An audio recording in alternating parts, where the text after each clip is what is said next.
So let me add an entry. Let me add an entry. Insert into students values. अच्छा जी, अब मुझे याद रखिए, प्लीज याद रखिए कि मुझे डेटा एंटर करते हुए वही सीक्वेंस फॉलो करनी पड़ेगी जिस सीक्वेंस में मैंने डेटा को डिस्क्राइब किया था। तो सबसे पहले मुझे एसआईडी की वैल्यू देनी पड़ेगी, फिर मुझे एस नेम की वैल्यू देनी पड़ेगी, फिर सेक्स की वैल्यू देनी पड़ेगी, फिर फोन की वैल्यू, फिर जीपीए की, फिर डेट ऑफ बर्थ की। ये सारी वैल्यूज मुझे प्रोवाइड करनी पड़ेगी। सो मैं कहता हूं जी, insert into students values, let's say मैं एसआईडी की वैल्यू देता हूं, और ये क्योंकि स्ट्रिंग है, सॉरी नंबर है, तो नंबर को मैं बगैर उसके दे सकता हूं नंबर 1। आगे नेम है, तो लेट्स से नेम में कहता हूं अहमद, उसको मैं सिंगल कोट्स में दे देता हूं, चलें सिंगल कोट्स में दे दिया अहमद। अगली वैल्यू सेक्स है, तो मैं इसको कह देता हूं जी मेल। फिर अगली वैल्यू आ गई मेरे पास फोन नंबर की, तो मैं फिर क्योंकि स्ट्रिंग टाइप का है तो मैं कहता हूं जी 1 2 3 4 5 6 7 8 9 0 1। ठीक है, फिर मैं जीपीए देना है, जीपीए लेट से मैं कहता हूं जी 2.33। ठीक है, फिर मेरे पास डेट ऑफ बर्थ आ गई, तो डेट ऑफ बर्थ मैं अगेन मैं इंटरनेशनल फॉर्मेट में या उसमें प्रोवाइड करूंगा, तो मैं कहता हूं 2001-06-13 ईयर मंथ डेट फॉर्मेट में, और इसको मैंने बंद किया और सेमीकोलन लगा के मैंने वो कर दिया। And now I will highlight this statement, I will highlight this statement and I will execute this. Query complete हो गई, क्यूरी कंप्लीट हो गई। मैं सिलेक्ट सारे फ्रॉम स्टूडेंट्स करता हूं और दोबारा एग्जीक्यूट करता हूं। देखें, उसने मुझे बता दिया कि वो मेरा अहमद वाला रिकॉर्ड पड़ा हुआ है। ठीक है, मेरा अहमद वाला रिकॉर्ड सिस्टम के अंदर आ गया है। मैं एक और रिकॉर्ड एंटर करना चाहता हूं, late me add another record. इसी को कॉपी कर लेते हैं और इसी के अंदर चेंजेस कर लेते हैं। So insert into students, let's say student number 2 is Fatima, female 10 यहां पे कर देते हैं और यहां से निकाल देते हैं। यहां पे इसका 2.89 कर देते हैं और इसको 7.15 कर देते हैं। ऑलरेडी, और इसको मैं सिलेक्ट फ्रॉम स्टूडेंट्स करते हैं, एग्जीक्यूट करते हैं। Now you can C I have 2 records, I have 2 records. पहला रिकॉर्ड अहमद का, दूसरा रिकॉर्ड फातिमा का। पहले रिकॉर्ड की आईडी 1 जी,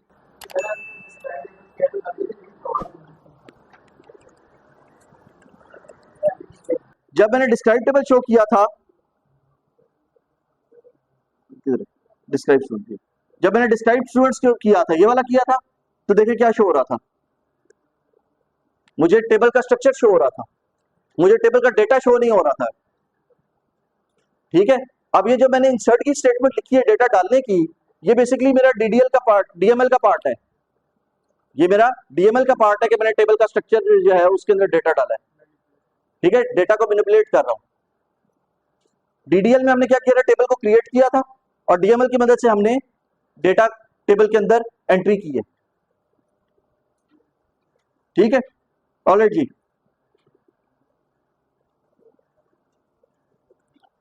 अगर मैं इस सिस्टम को, इस टेबल का डेटा रिमूव करना चाहता हूं, तो मैं एक तरीका तो ये है कि मैं टेबल को ड्रॉप कर दूं।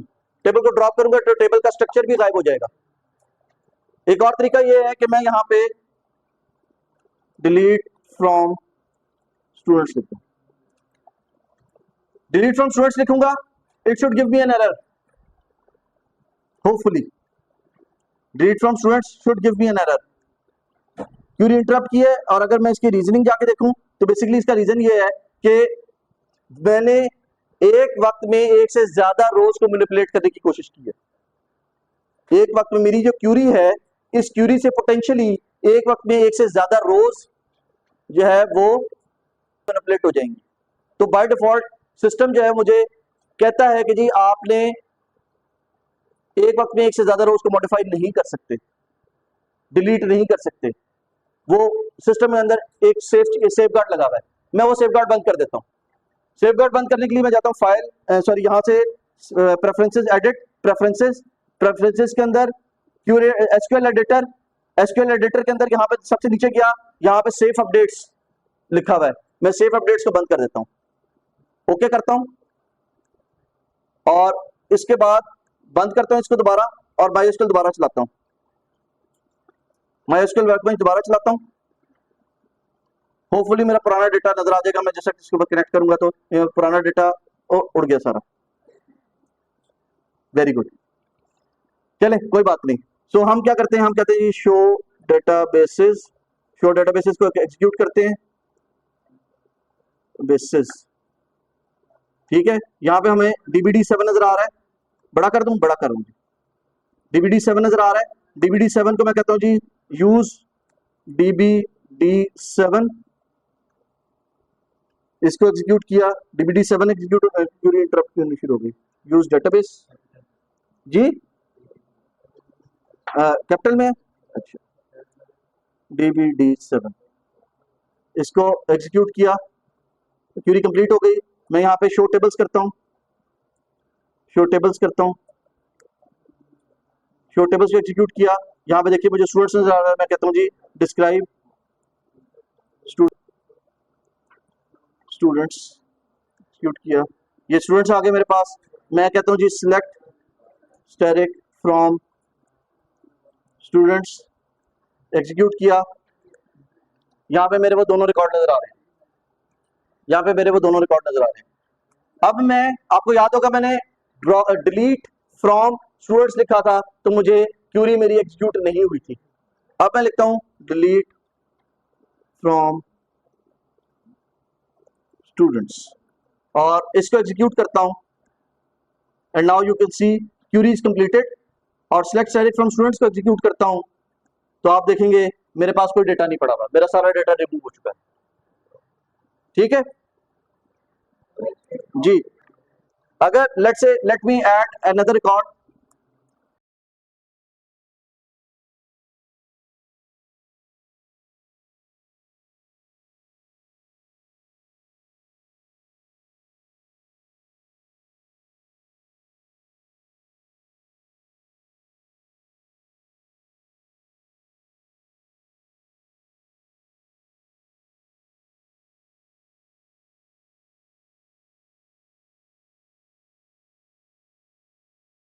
ऑलराइट जी, इसको मैंने सिलेक्ट किया और सिलेक्ट करने के बाद इसको मैंने एग्जीक्यूट किया, क्यूरी कंप्लीट हो गई, सिलेक्ट सेलेक्ट फ्रॉम स्टूडेंट्स किया, एग्जीक्यूट किया, एग्जीक्यूट नहीं हुई थी, वैल्यूज का लफ्ज नहीं लिखा मैंने, थैंक यू,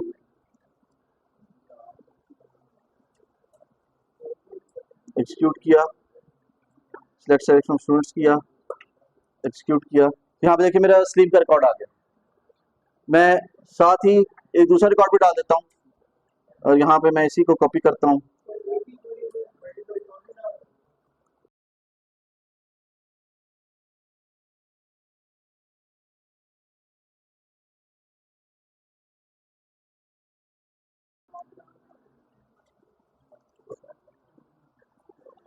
एग्जीक्यूट कर दिया, सिलेक्ट सेलेक्ट फ्रॉम स्टूडेंट्स किया। अब ये देखिए सिलेक्ट सेलेक्ट फ्रॉम स्टूडेंट्स किया, मेरे पास दो रिकॉर्ड आ रहे हैं, एक सलीम का रिकॉर्ड आ रहा है, एक फातिमा का रिकॉर्ड आ रहा है, एक और रिकॉर्ड डाल देते हैं,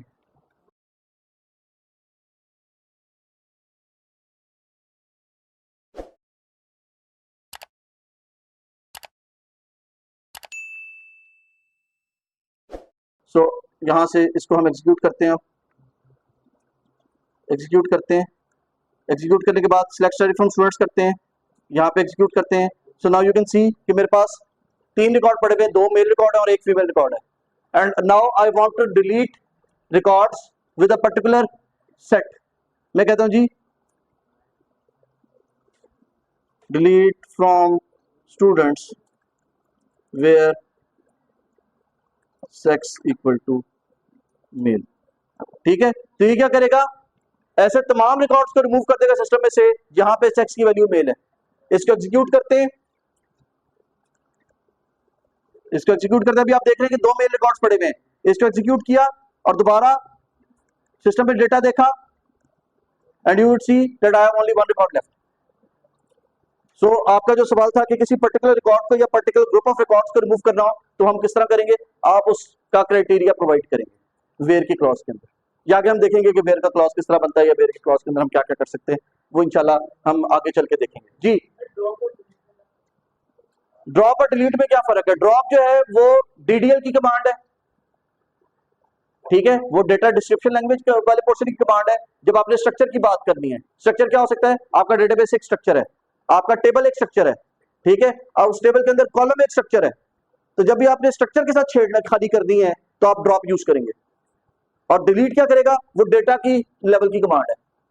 डिलीट जो है वो डेटा लेवल की कमांड है, वो स्ट्रक्चर को नहीं छेड़ता, वो सिर्फ उस स्ट्रक्चर के अंदर डेटा पड़ा उस डेटा को रिमूव करता है, ठीक है जी। वो भी डीएमएल की कमांड है, जो सॉरी डीडीएल की कमांड, सिलेक्ट डीएमएल की, select create select insert delete, ये जो है वो डीएमएल की कमांड है।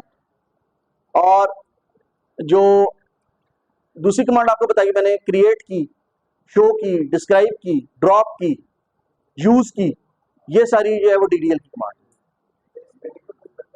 स्टैटिक का मतलब है एवरीथिंग, स्टैटिक का मतलब है एवरीथिंग जी। और कोई सवाल? स्टैटिक से मुराद ये एवरीथिंग, हाँ, जो कुछ पड़ा सब कुछ ले आओ, जितने कॉलम है वो सारे कॉलम्स ले आओ। आगे चल के हम इसको देखेंगे, इसका जो है ना वो नेक्स्ट क्लास में इसको हम थोड़ा सा डिटेल में देखेंगे।